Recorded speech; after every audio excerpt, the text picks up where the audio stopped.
And good morning, everyone. Welcome back to Neely FX. My name is Michael Neely, and this is the channel where I talk about foreign exchange trading, trading in general, and also prop trading.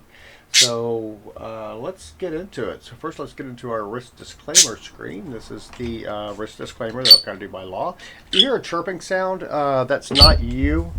That is Henry, the Forex trading parakeet, who is helping me with my trades this morning, if any. We may not trade today. I haven't quite decided yet, actually.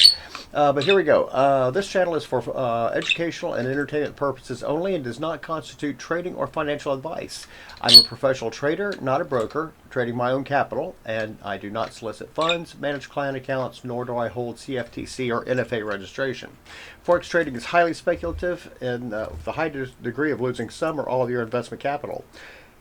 Only trade with funds you can comfortably afford to lose. Then the CFTC Risk Disclosure. Forex trading carries a high degree of risk and may not be suitable for all investors. As a matter of fact, it's not suitable for all investors. I'll say that now.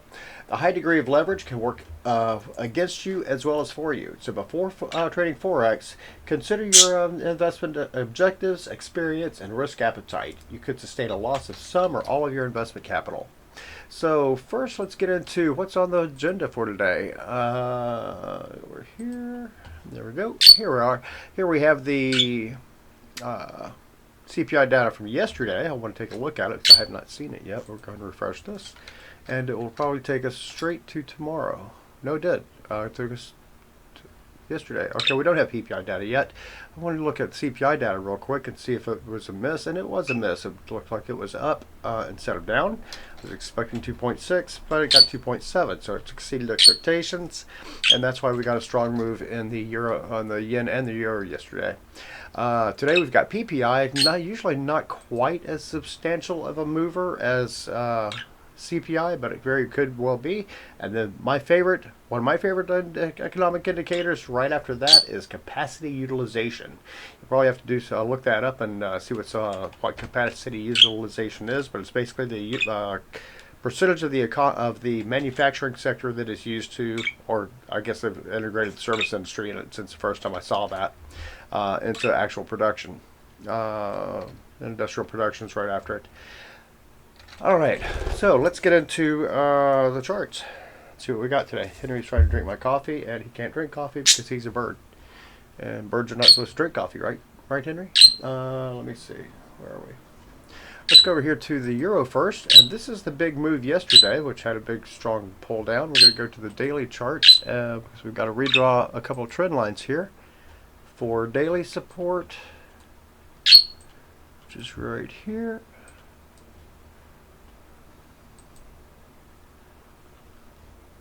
I'm going to pull this out to here. Oh, that's pretty. Very pretty how it's respecting that trend line. And then we're going to go to the 4-hour screen. Go down to 4 hours here. If anybody knows a better way to do that, feel free to comment about it. And here we have our 4-hour trend line, which is now way down here. So again, the daily got a big convergence between the daily support trend line and the 4-hour support trend line. Not sure what that means yet, but we'll certainly figure it out. Resistance trend line is still holding, and everything else is still holding. So let's go. I did not trade that yesterday. I did trade the USDJPY, or the UJ, as some people call it. I do not want that screen. I want this one with Forex.com. That's who I trade with, my personal accounts. All right, so we've got a lot of trend lines to redraw here too because it trashed both of them. They're no longer respecting the upside trend line, so the resistance trend line, as I call it, here and here. So this one, whoops, that one, not that one.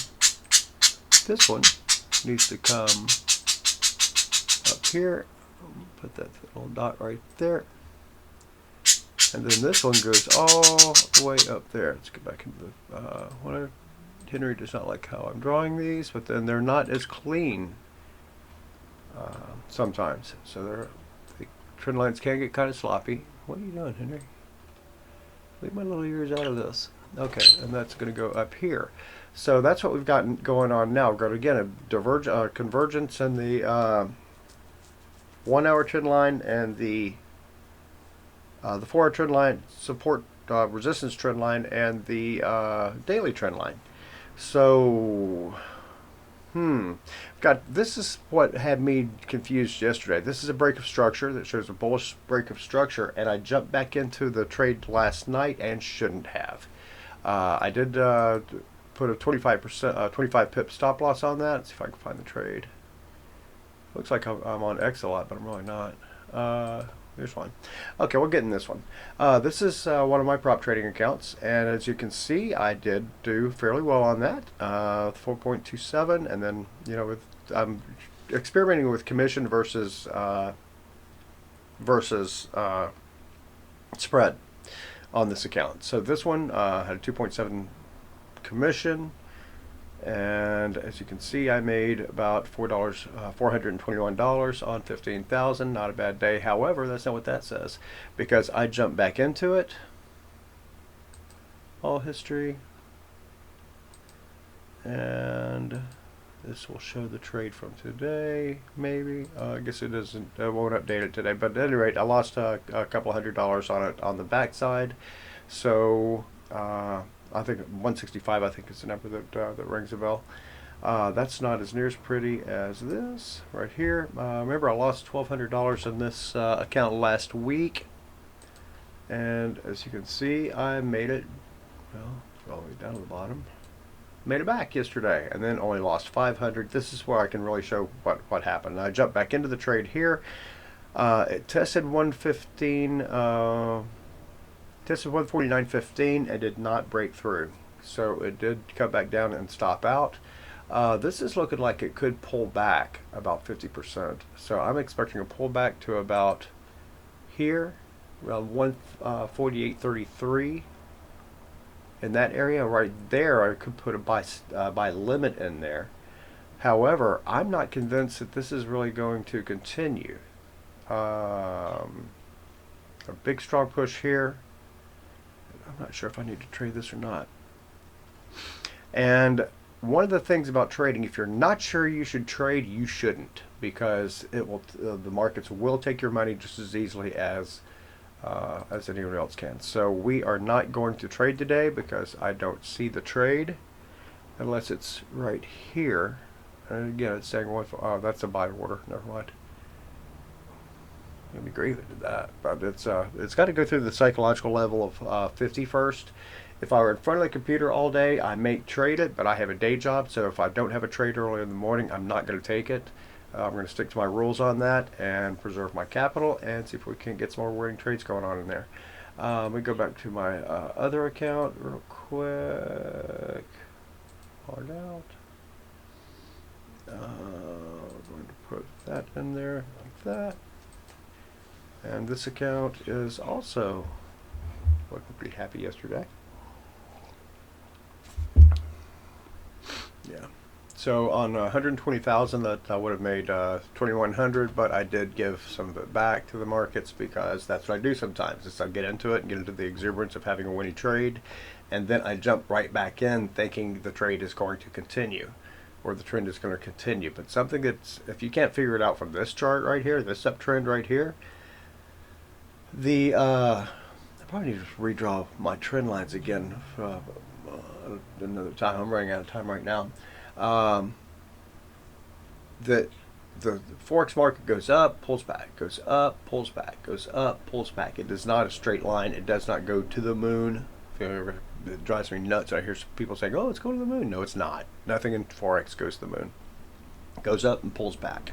So that's another thing. I think we'll wait for the pullback on that, but I think it's got another day, because if PPI meets, then it's going to pull back on that. It's going to say, well, maybe inflation's not coming back into the American economy, and therefore it's going to pull back on the yen and the euro today.